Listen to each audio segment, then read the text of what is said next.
Neige, verglas, température glaciale, l'Île-de-France est marquée par de nombreuses intempéries depuis 2 mois. Nous allons vous donner quelques conseils pour rouler sur la route en toute sécurité. À mes côtés, Stéphane Panepinto. Stéphane, est-ce qu'il y a des conseils faciles à appliquer quand on prend le volant?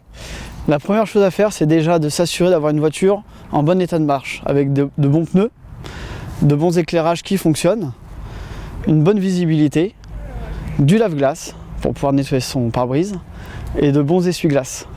Voilà. Et après, je pense ensuite qu'il faut être à l'aise, hein, c'est ça pour. Il faut être à l'aise, donc enlever ses vêtements, en tout cas son blouson, pour pouvoir être à l'aise dans ses mouvements et pouvoir gérer facilement les éventuels problèmes. Bon, c'est parti? On y va. Allez, on y va.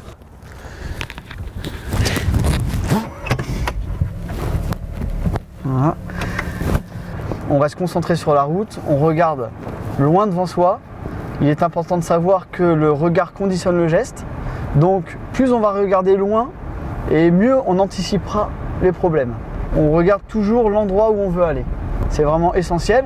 On regarde aussi les voitures qui sont devant nous de façon à pouvoir anticiper ce qu'elles vont faire. Et là, voilà, on voit qu'on glisse un petit peu voilà, parce qu'on a des patins, hein, c'est ça, sur les voies arrière. On a des roulettes à l'arrière, donc du coup on a une petite sensation de glisse, un peu comme sur la neige, vous voyez.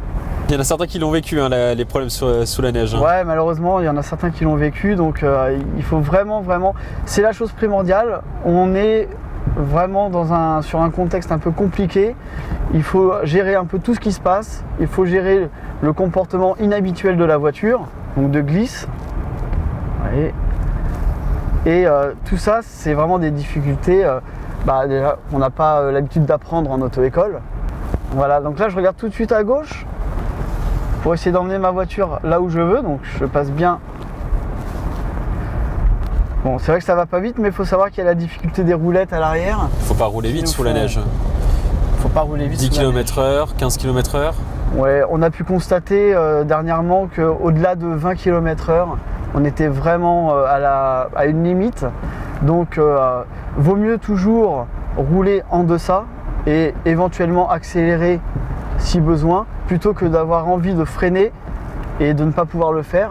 Par exemple, un freinage. Si je roule là, je suis à 10-15 km/h. Si je dois freiner, voilà, je fais un freinage progressif de façon à ne pas bloquer les roues.